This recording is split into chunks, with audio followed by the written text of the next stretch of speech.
Hello students. तो आज हम लोग बात करने वाले हैं रियल जीडीपी और नॉमिनल जीडीपी क्या होता है। जीडीपी या जीएनपी है ना, जो भी कैलकुलेट करना होगा रियल जीडीपी और रियल जीएनपी और नॉमिनल जीडीपी, नॉमिनल जीएनपी और एनएनपी भी कह सकते हैं दोस्तों।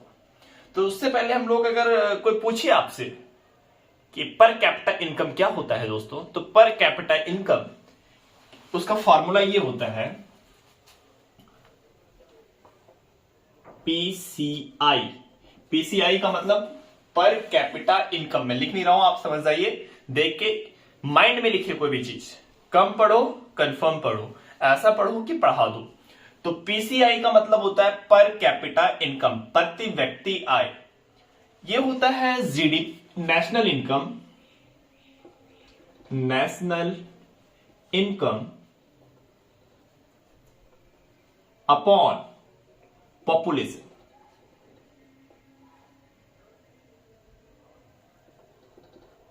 मीन्स की जो राष्ट्र की आय होगी अपॉन कितना पॉपुलेशन है। मान लो एक देश है, आप खुद माइंड लगाइए, बांग्लादेश और इंडिया कंपेयर करते हैं हम लोग। बांग्लादेश में पॉपुलेशन है मान लो 100। कितना है? 100। और नेशनल उसकी इनकम है 1000। कितनी है? 1000। तो कैंसिल होकर के पर कैपिटा इनकम क्या हो गया? 10 रुपीज। कितनी हो गई? 10 रुपीज। ऐसे अगर इंडिया की बात करें, इंडिया का पॉपुलेशन है 500 और उसकी इनकम है 1000। तो कैंसिल होकर के क्या हो जाएगा? 2 रुपीज। तो पर कैपिटा इनकम इंडिया की अभी भी ये रियल है कि पर कैपिटा इनकम इंडिया की कम है और बांग्लादेश की पर कैपिटा इनकम ज्यादा है पॉपुलेशन की वजह से। हाँ, जीडीपी इंडिया की ज्यादा है। मान लीजिए यहां पे आप 1200 कर लीजिए, तो भी क्या होगा? 0 0 कैंसिल, ये समथिंग आ जाएगा आपका 224, 2.4 आ गया। तब भी ये कहां 10 रुपए है, ये 2.4 है। जीडीपी क्या है? यहां पे नेशनल इनकम इसका ज्यादा है। अब जीडीपी का और नेशनल इनकम का क्या रिलेशन है, वो हम लोग नेक्स्ट वीडियो में डिटेल में बात करने वाले हैं, किन्स थ्योरी की। और यहां किन्स थ्योरी से काफी ज्यादा क्वेश्चन यूपीएससी पूछा हुआ है। तो हम लोग बात करने वाले हैं दोस्तों पीसीआई। पीसीआई बात कर लिए। नेशनल इनकम क्या होता है, पॉपुलेशन क्या होता है। नेशनल इनकम अगर ज्यादा है, पॉपुलेशन भी ज्यादा है, तो हम लोग ये नहीं कह सकते हैं कि अपना पर कैपिटा इनकम बहुत ज्यादा या बहुत अच्छी स्थिति में है। पर कैपिटा इनकम की क्या थ्योरी है, पर कैपिटा इनकम से क्या फायदा होता है, वो हम लोग आगे डिस्कस करेंगे। तो अभी हम लोग बात करने वाले हैं रियल जीडीपी और नॉमिनल जीडीपी। रियल जीडीपी या GNP, real GDP, GNP, NNP, etc. अगर रियल जीडीपी, वास्तविक जीडीपी निकालना होगा तो आधार वर्ष लेना पड़ेगा। मींस की स्थिर मूल्यों पे कैलकुलेट करना होगा। स्थिर मूल्यों पे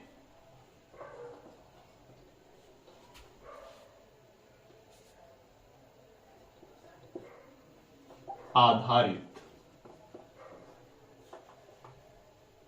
होता है। अब बात करेंगे स्थिर मूल्य क्या होता है। स्थिर मूल्य आधार वर्ष। आधार वर्ष जो भारत का है वो 2011-12 है। क्या है दोस्तों? 2011-12। अब जैसे आधार वर्ष बच्चों को नहीं समझ में आता कि आधार वर्ष होता क्या है, तो मैं हूं ना समझाने के लिए। तो आधार वर्ष दोस्तों, जैसे मान लो ये हम कह दें कि ये मार्कर है। ये क्या है दोस्तों? मार्कर। इस मार्कर की अगर हाइट को या फिर इसकी साइज को कम करना हो यहां से, तो हम बोल दें ये इसकी जो साइज है वो 6 सेंटीमीटर है और 6 सेंटीमीटर से 3 सेंटीमीटर करना है, तो हम ये कह सकते हैं कि इसकी साइज 3 सेंटीमीटर छोटी हो गई। अगर हम कट करके ऐसा कुछ कर दें और बोले कि ये मार्कर की साइज हो गई और ये 4 सेंटीमीटर कम होकर के अब 2 सेंटीमीटर हुआ, तो किससे कम हुआ? इसकी कोई आधार रहा होगा पहले, मीन्स कि किसके सापेक्ष किसके रिस्पेक्ट में हम लोग देख रहे हैं उसकी बात की जाती है, उसे आधार वर्ष बोलते हैं।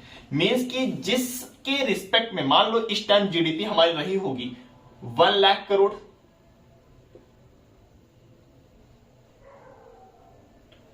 और अब हो गई 5 लाख करोड़, तो 4 लाख करोड़ तो हम लोग का बढ़ा ना भाई। तो इतना समझ लीजिए कि आधार वर्ष मीन्स कि ये बताता है कि रियल जीडीपी में कितना ग्रोथ हो रहा है। अब हम लोग बात करते हैं नॉमिनल जीडीपी। क्या बात करते हैं दोस्तों? Nominal GDP. जीडीपी या फिर जीएनपी या फिर एनएनपी, सारा कॉन्सेप्ट आप लोगों को पता है पहले से। जीडीपी एक देश के घरेलू सीमा के भीतर एक वर्ष में उत्पादित वस्तु और सेवाओं के बाजार मूल्य का समग्र योग होता है। जीएनपी जीडीपी माइनस ए प्लस बी। ए क्या होता था? भारतीय साधनों द्वारा विदेशों में अर्जित आय। बी क्या होता था?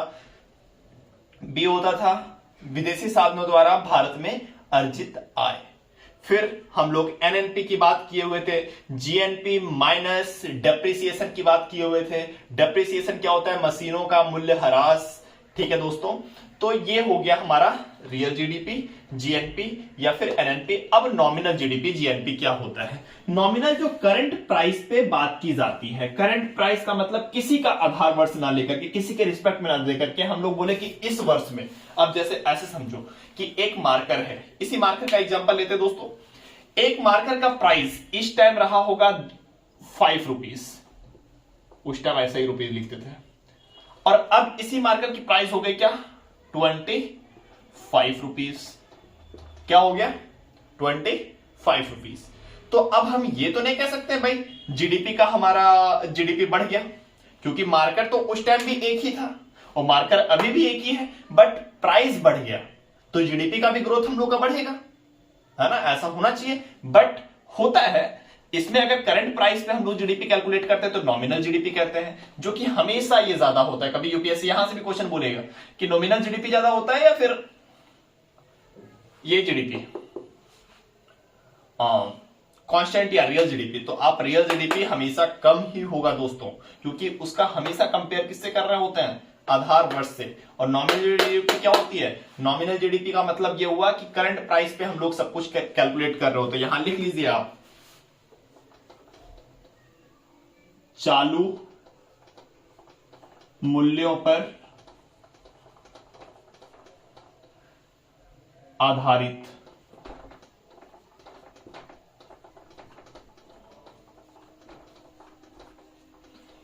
इसके बाद हम लोग बात करेंगे दोस्तों केन्स थ्योरी।